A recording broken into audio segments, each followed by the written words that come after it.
Hello ladies and gentlemen, my name is Nazmus Kandikar and I'm the host of your video. And in this video we'll take a look at reinstalling Microsoft Windows 7 or Microsoft Windows Vista.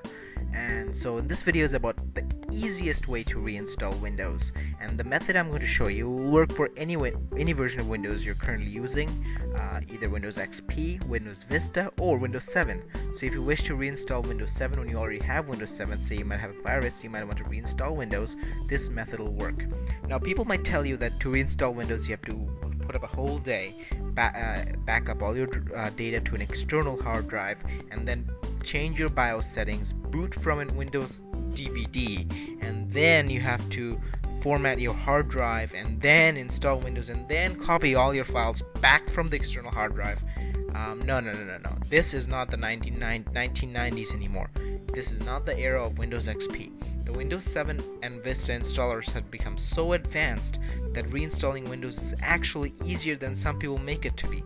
It's very easy. So in this video, let's dive in and show you the world's easiest and the best way to reinstall Windows.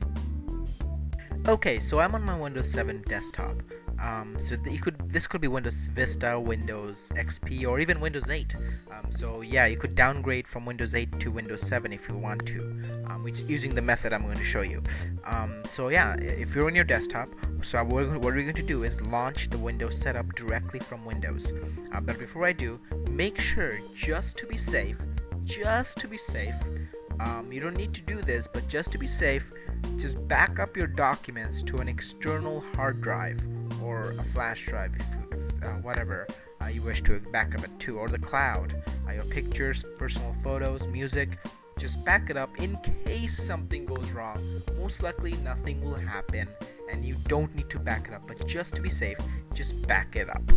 In case something does happen, you can restore it from another source. Always be safe than sorry. Okay, anyways, so what you're going to do is launch the Windows setup directly from Windows. There's two ways you could do that. You could insert your Windows installation DVD in your DVD drive and run setup. Or if you have an ISO image file, you could use a software to virtually mount that ISO image in your computer and run the setup directly from ISO. So yes, you can install this from an ISO file. You don't need to burn it to a CD or a DVD. I have tested it and it works. I've tested it multiple times and it works. But I have a Windows 7 installation DVD, Windows 7 Home Premium 64-bit. Okay, so I have inserted my Windows 7 Home Premium DVD in my DVD drive, and when you do that, when you mount an ISO, you might see a auto run pop up. If it does come up, just click run setup.exe. If it does not, we could go to my computer, we're going to start, or my computer, and if you're on Windows 8, there is no start button, so we go to the libraries folder and click computer from here. So when we are in my computer folder, you'll see the Windows 7 setup icon on your DVD drive, or Windows Vista if you have Vista. So all you need to do is right click and click open, and then we'll need to double click the setup.exe icon. This is setup. You'll have the Windows installation logo.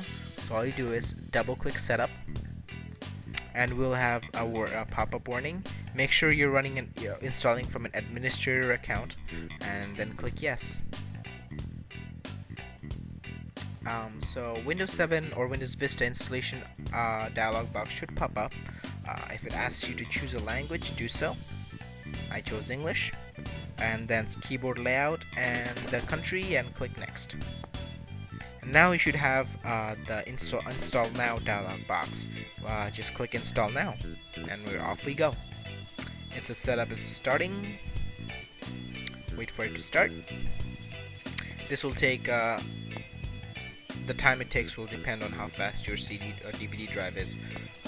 Okay, so it's asking me whether I want to get updates for the installation.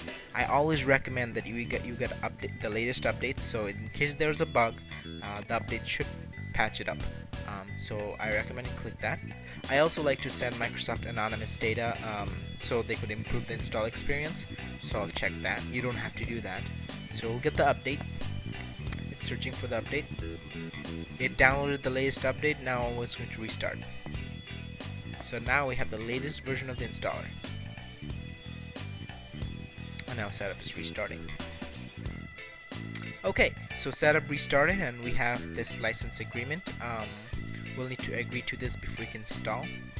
So we'll click next. Now you have two options, to upgrade or do a custom install. We only do the upgrade if you're upgrading from a previous version of Windows. So if you're going from XP to Vista, we upgrade, or if you're going from Vista to 7, you upgrade. But you only upgrade if you want to keep your current desktop applications.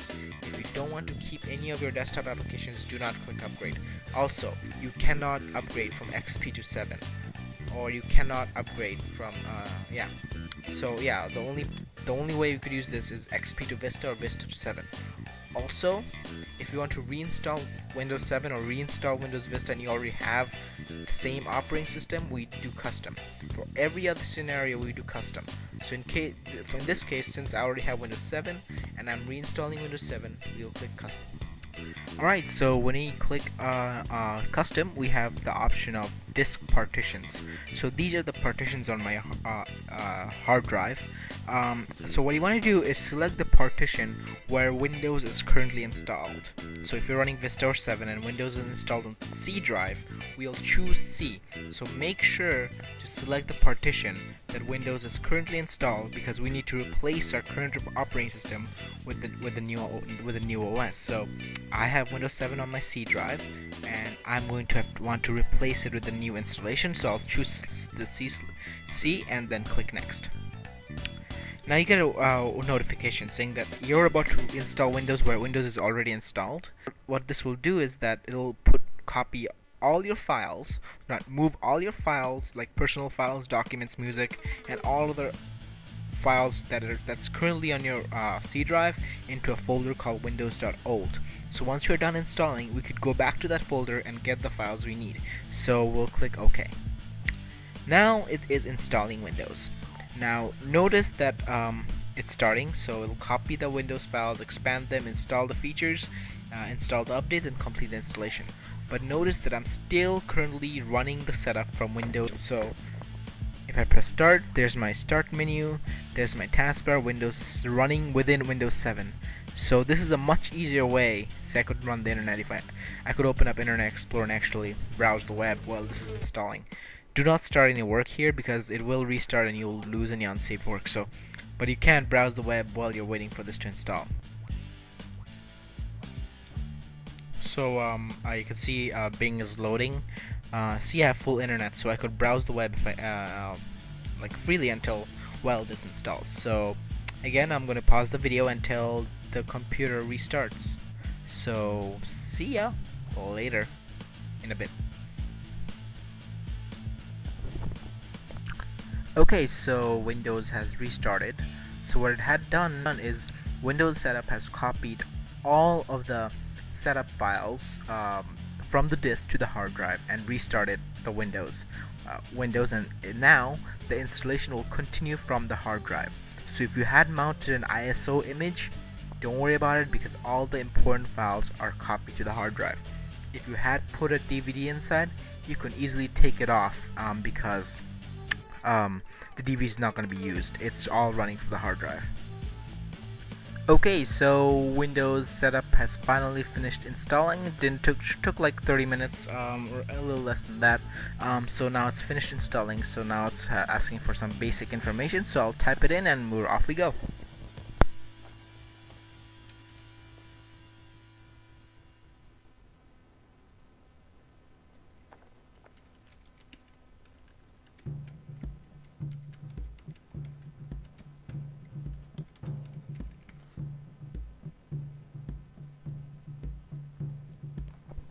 I always recommend installing the latest updates, so we'll choose the recommended settings. I am in Central Time, so I'll pick Central Time. There we go. Date's fine, time's fine. Off we go. I'm at Home Network, so I'll click that. It's setting up my network. Well, it's almost done. Windows is finalizing your settings. So we'll let him do that, and there we go. you should see the welcome screen, and you should soon see the desktop. But that's not the end. There's the best parts here yet to come. Preparing your desktop, that's what you get the first time we're installing or logging in. Oh, by the way, if you're asked to activate or enter your product key, make sure to do that. If your product key came with your computer, it might have automatically activated it, or if it doesn't and asks for the key, it should be underneath your computer. So yeah, for more information on product key, go to Microsoft.com. Okay, so I have finally logged into my desktop.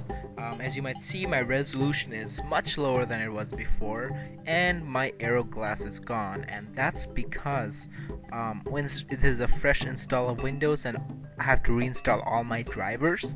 Basically, Windows Update will take care of that automatically, so Windows Updates will automatically install the latest graphics driver and such, and the next time you restart Windows, everything should be fine. If you do need to install drivers manually, this will be the time to do it, but I will not go over that. That's the topic of another video, installing drivers. Now you have a fresh copy of Windows installed, but now this is important. We did not format our hard drive, as some people like to say, format your drive before installing Windows. I do not agree, because I'll show you a clear benefit of not formatting your hard drive and doing it the way we did. Now we have a windows.old folder, and this is our old C drive. Whatever was in our C drive before is now here. So now you could see all your desktop applications. You could see your Windows directory, but what we are most interested in is the users file. When you double click that, you'll see all the users that was in your computer. I don't have any more users than myself in this PC, but if you have more, you'll have multiple user folders. So what I'm going to do is open up my username and double click my documents. As you can see, all my documents are here. So what I'm going to do is select all. I'm going to cut it. Don't click copy, click cut. This is very important. Go to my new documents and paste it. And the reason is the process is instant. When you copy it, it's going to show you a copy dialog box. It's going to take if your files are more than gig, it's going to take a long time if you don't have a fast hard drive. But if you cut it, regardless of the size of your files, if you have hundreds of videos and music, it's going to be instant. So I'm going to go back. This is my documents now empty. I'm going to do this with my pictures, my music, my everything. So basically, this is all the pictures I had before. I'm going to cut. Put this in my pictures. Paste. So basically, as you can see, it's an instant process. So I recommend you recreate all the users you had, and then cut and paste all the user documents. So now all your personal files are here, and you're good to go. All my documents, music, and pictures are there as if nothing happened. You will need to reinstall your desktop apps, but that shouldn't be that bad. So one more important thing I want to go over is that if you finish, once you're finished cutting and pasting all the files, we don't want this old Windows folder to waste space, because this is going to waste a lot of space, especially if you had a lot of programs before. So we need to get rid of this. But I want to let you know that you cannot delete this folder. It won't let you delete it. And if we try, errors could occur. So here's the proper way to delete this windows.old folder.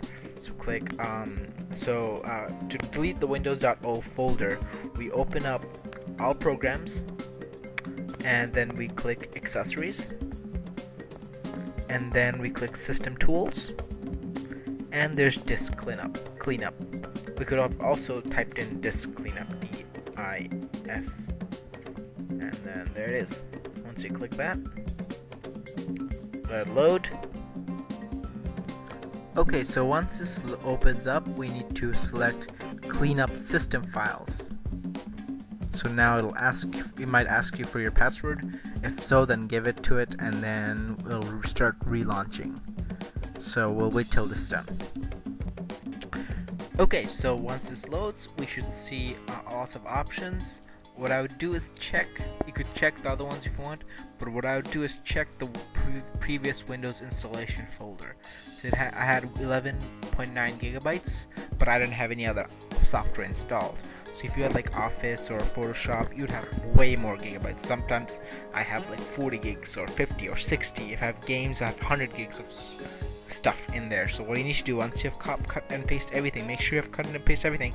We select it and click OK, and this will permanently delete that windows.old folder. So don't manually delete it, but use this method and you'll be fine. So yeah. Again, this is way better than formatting your hard drive. It's formatting and booting from the disk.